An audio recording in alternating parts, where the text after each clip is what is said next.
Ukraine is getting the world's most modern IFV from Germany, while its strikes against the Russian ammo depots show their effect with a serious reduction in the Russian artillery superiority. While this was happening, the Iranians were attacked by Israel with targets struck that could actually help Ukraine, but we'll talk about this as well as about anything else that has happened along the front lines and behind them in this situation report about the war in Ukraine.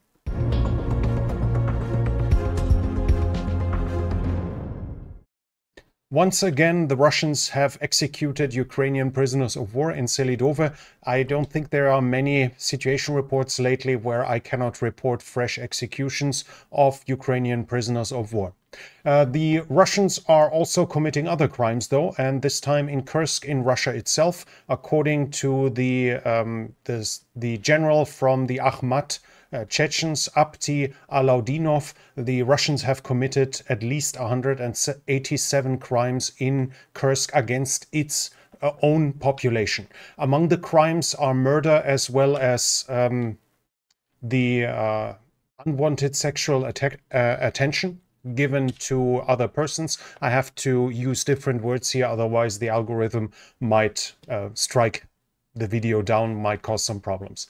We'll switch over to the developments along the front line here, and here in Kursk we have some changes. First of all, we have a Ukrainian attack in the direction of Borki, showing some success. They have roughly reached the half distance between Borki and Plechovo, which means that they are roughly to this point here with their attack. Other than that, I cannot see changes in territory, but we have some additional information. The Ukrainian military intelligence GUR says the North Koreans have arrived in Kursk, and Zelensky said that he expects that the Ukrainian expectation of them entering the battle is for the 27th or the 28th. So within the next 2 days, Ukrainian soldiers are expected to face off against North Koreans for the first time. The Dutch have confirmed that as well. According to them, at least 1,500 North Korean soldiers, according to their intelligence, are now in Kursk as well. Putin was talking about the situation in Kursk in the BRICS meeting in Russia, and there he said 2,000 Ukrainians are cut off and are currently being neutralized. It's unclear where they are supposed to be cut off. We talked about it in the past that there were probable trouble for the Ukrainians in this area here, where some of them might have been cut off, but that should be far from 2,000 men. But we'll have to observe the situation in the future. So far, at least, I cannot confirm anything like this. We'll switch over to the front line in the Kharkiv region, and there, while nothing has changed on the ground in territorial control, the Ukrainians are reporting that the Russians are sending additional conscripts recruits to the area, and that small infantry attacks are resuming in and around Vovchansk, probably with those conscripts, with those criminal conscripts here being used in this area with the criminals that were recruited from prison. But as said, so far I do not see that anything has changed along the front line. We switch over to the eastern frontier, and there we have the Russians straightening the front line between Nevske and Makivka here. Before this was roughly this year was still held by the Ukrainians. Now the Ukrainians have probably retreated over the Sherebets from that region. At least as of now, the Russians control the full bank of the Sherebets between the two towns. Further south, the Russians have reached the town of Novosadove, which is down here, cutting off connections north of the reservoir here, north of Terny. There, the Russians have now taken this area here as well and have reached it, meaning they reached the Sherebets at one more position in this region. The Ukrainians are also reporting, and Russian pictures show that, Russian videos show that as well, that the Russians increased their strikes against bridges over the Oskil. That's the river going down here. This is clearly meant as a shaping operation. They want a reduction of the Ukrainian supply for all their units between the Oskil and the Sherebets. There we can expect the next offensive aimed at taking out all Ukrainian positions in this region here, and thus obviously by cutting off the bridges here by cutting off supply. It would make it much easier for the Russians, and this shows us that this is the next goal for the Russians with these strikes against the bridges in this area. South of the Seversky Donetsk, we have the Russians close to Verkhno-Kamianske in this region here. We have geolocations up here and down here, and this should be roughly here and in the area, let me quickly recheck, should be roughly at this point here. So we do not see an actual solid advance or permanent advance. They were operating inside of the gray zone. They've suffered losses, but it is to be expected that they probably have advanced along the tree lines here, maybe spread into those here. But we would probably expect to see the front line moved somewhere this in the near future. As of now, as said, I cannot fully confirm it. I can just say that we have visual evidence of the Russians doing mechanized attacks westwards and at least crossing into the no man's land between the two before they suffer serious losses. Further south, the Russians have advanced close to Vimka.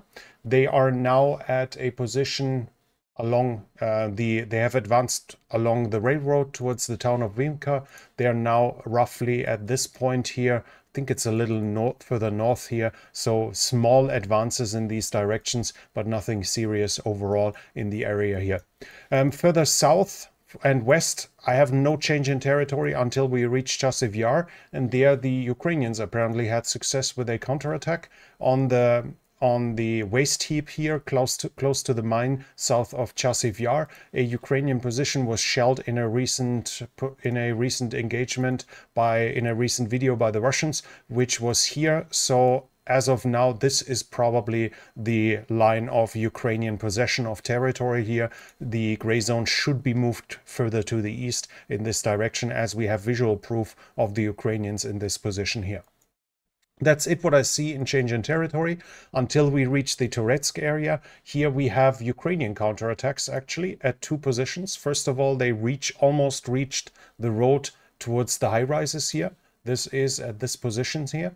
So we have them operating in this area, closing in on the probable main supply line for the Russians towards the west, and further to the south in the area of the Sabalka district here, we have a Ukrainian counterattack crossing into the center. So the actual front line right now is probably somewhere like this here. The western part should be controlled by the Ukrainians as of now. This is a fresh advance into area that was recently controlled by the Russians. So we see them advancing further to the east in this direction. I think it was more or less like this here. So this part is likely controlled by the Russians, whereas this part is now again under control of the Ukrainians in regards to the geolocations we have seen.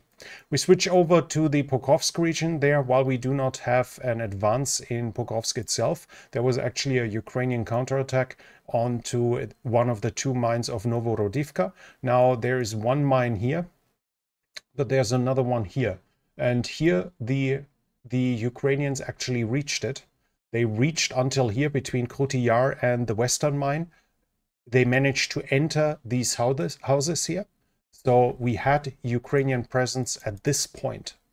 The next day, though, we have a fresh geolocation and the Russians have retaken this area. So at the very least, at this point, we now have Russian presence again. What that means for the area, roughly like this here, I cannot say. This might now be a gray zone. It's theoretically possible that the Ukrainians have positions here on the waste heap, but as of now, I cannot really say it. We just have operations further to the southeast than we expected. But as said, while this showed Ukrainians entering the town here, we have a video from the next day showing us that the Russians are back in the, not town, but in the mine area here. So the Russians have pushed the Ukrainians back, at least in this area. More important, though, is what happened in the south. And here the defense of Selidove is collapsing. The Russians managed to bypass it completely from the south towards the west. They have now reached the town of Vishneve. cutting off the line of communication towards the west, south of the river. The only line of communication that is still open for the Ukrainians is in this direction here.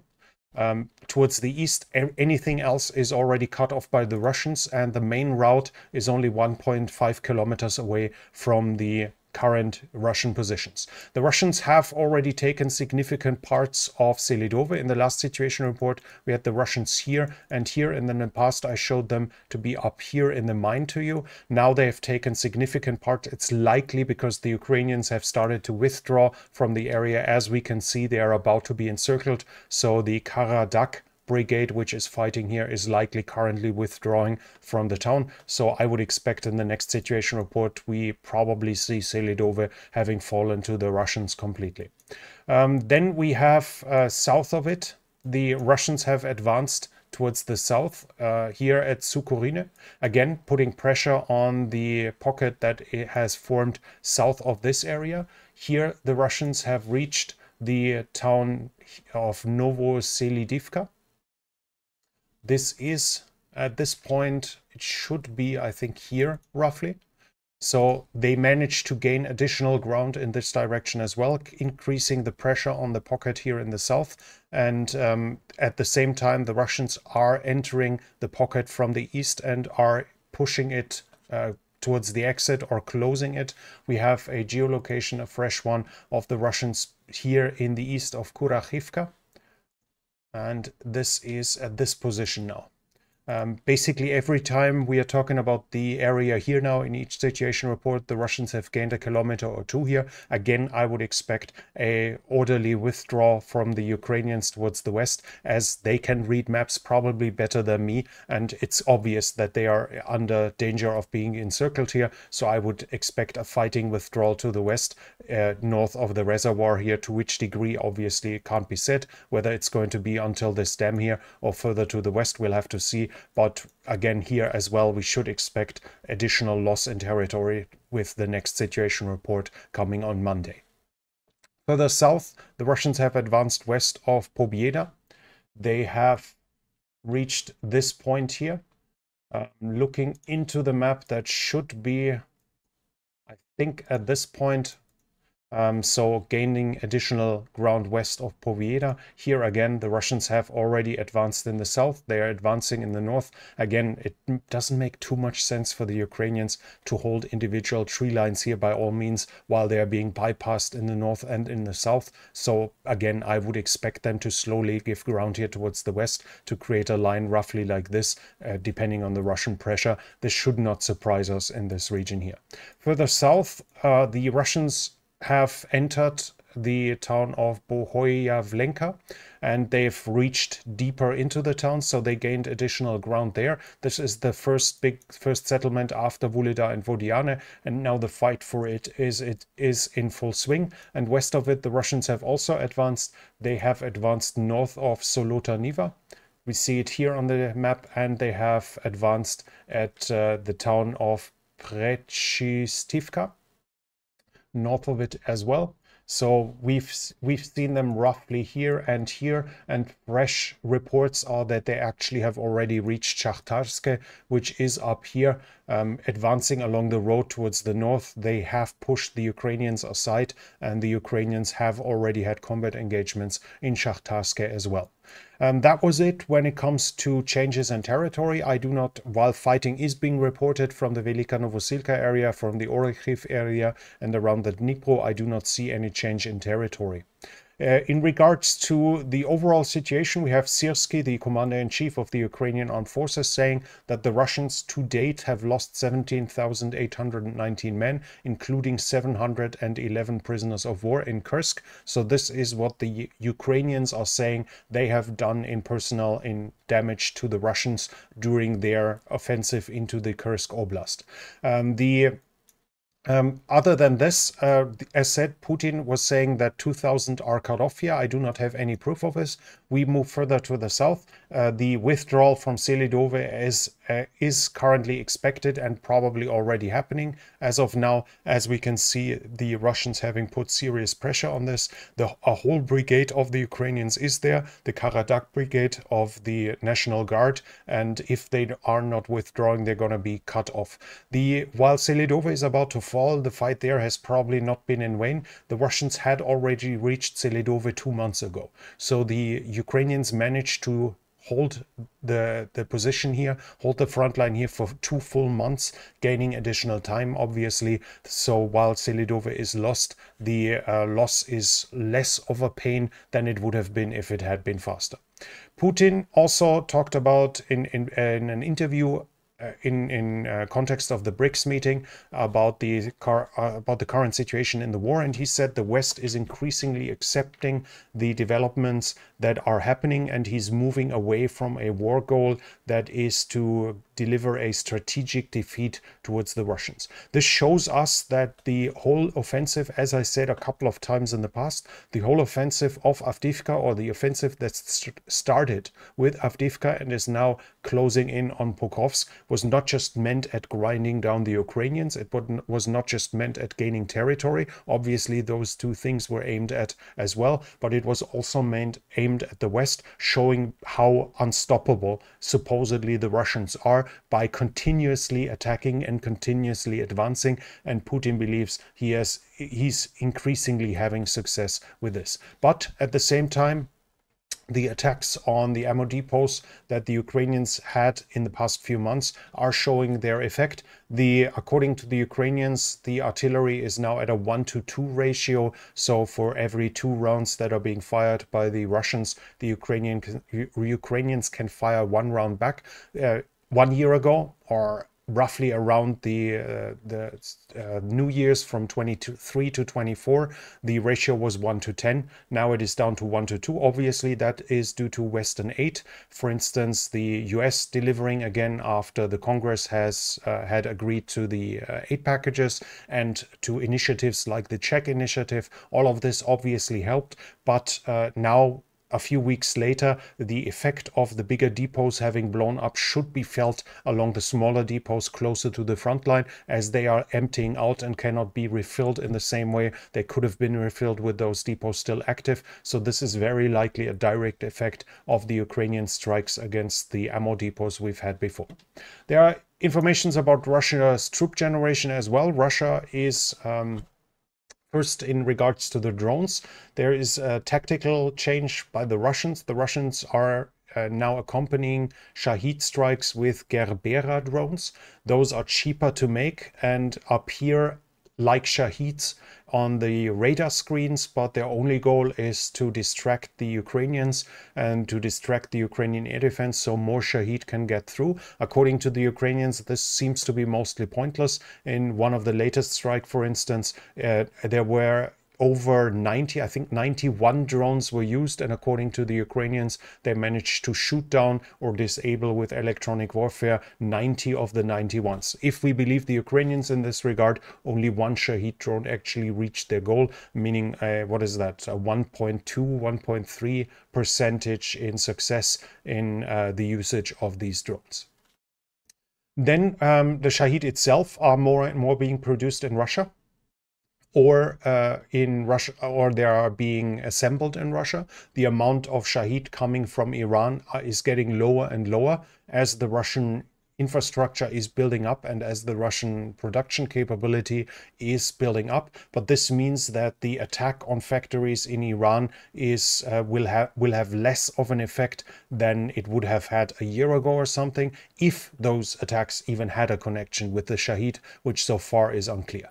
Then we have the opposition media in Russia saying that conscripts have received the money for signing, the signing boni, without ever having signed, and as this is taken as proof that they signed a contract, they are being treated like they signed one.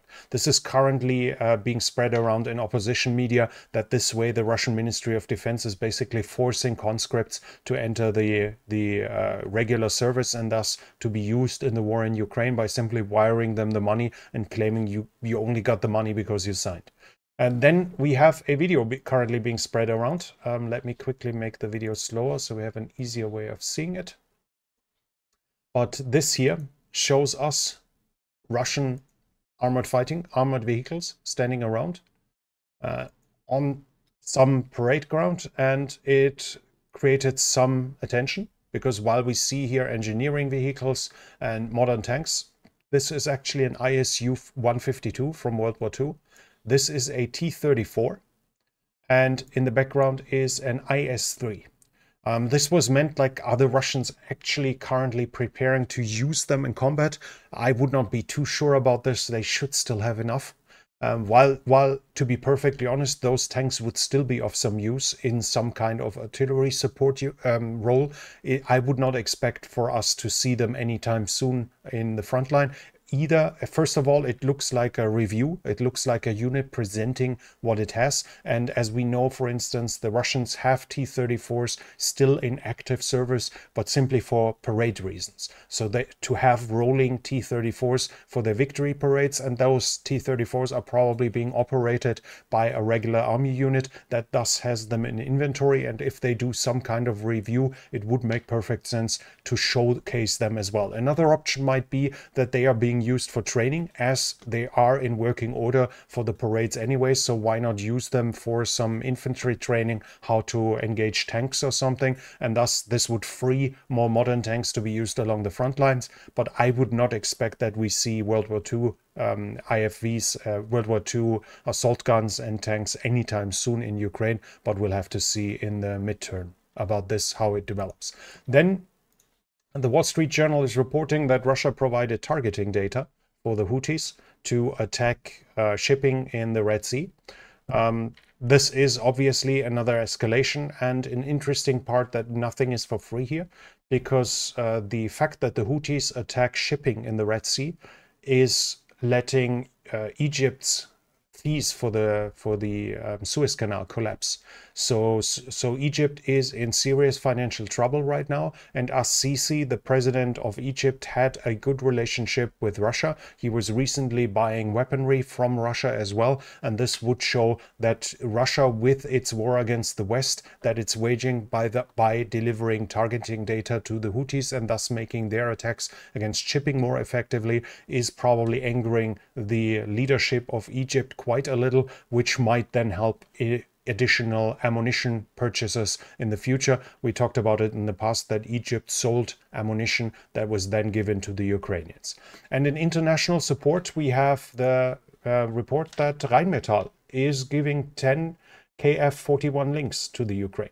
That's the most modern IFV currently in production. It is just freshly introduced in the Hungarian army. It's currently competing in the US as a successor for the Bradley, and it has advanced to the second round in the selection process. This is the most modern IFV, currently still only available in small numbers, but Rheinmetall is delivering 10 of them to Ukraine, and the first one are being delivered this year. Unfortunately, though, there is currently no report about additional orders, as they are not being paid for. Ukraine would have to order them with their own money or with the credit they are getting from other countries, but it shows that some modern IFVs are actually coming to Ukraine, and that obviously in itself is good news. And finally, we had the Israeli strike against Iran. I made a video about this, it is likely going to happen this week. I think on Tuesday, or it was published on Thursday. I can't remember. I made it on Tuesday, but I think it was published on Thursday. And there I mentioned the potential targets. Some of you might have seen it, and there I mentioned that there are 3 potential levels of strikes that could happen, and from what we see right now, the first option was chosen basically to punish Iran for its strike against Israel. The strikes, according to reports, hit targets up to Tehran, the capital of Iran itself, and according to reports, factories for ballistic missiles as well as drones were hit. They also struck air defense systems deep in the country, and by doing this, Israel has demonstrated to the Iranians that it can't be stopped. This shows the intention of Israel in this strike.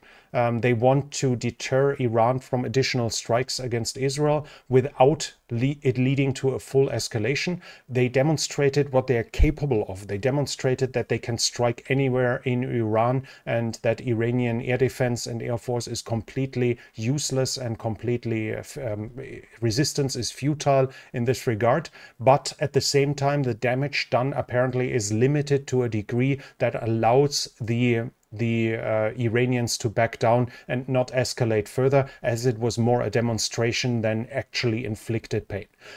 This should recreate deterrence, but as said, just for the moment, obviously it can heat up after some new events. But at the same time, with the production facilities supposedly being hit, there are some pictures and videos circling around that are not fully clear what was actually produced there, but at least according to reports, ballistic missile production and drone production was hit. If this is true, then this might actually help Ukraine as well, as Iran has recently delivered ballistic missiles to Russia, and as they keep delivering drones to the Russians for 2 years now. Obviously, if those facilities have been taken out, then this should reduce the supply for Russia that it can get from Iran in the near future. But we'll talk about it. We'll see it in the future whether this will have an effect. And as said, if you've missed the video about Iran, I'll link it to you here in the little eye where you can see my analysis, what I expected Israel to do against Iran. But that was it from me for today. If you like this video, please give it a thumbs up. It helps with the algorithm. Leave a comment what you think about the current developments and the international aid for Ukraine. And if you're new here, I would like to invite you to subscribe to the channel and hit the bell icon so you don't miss future videos. This channel is only possible because of the support of viewers like you. If you like to support the channel, you can do so by the means in the description. But that's it from me for now. Thank you for watching, and I'll be back.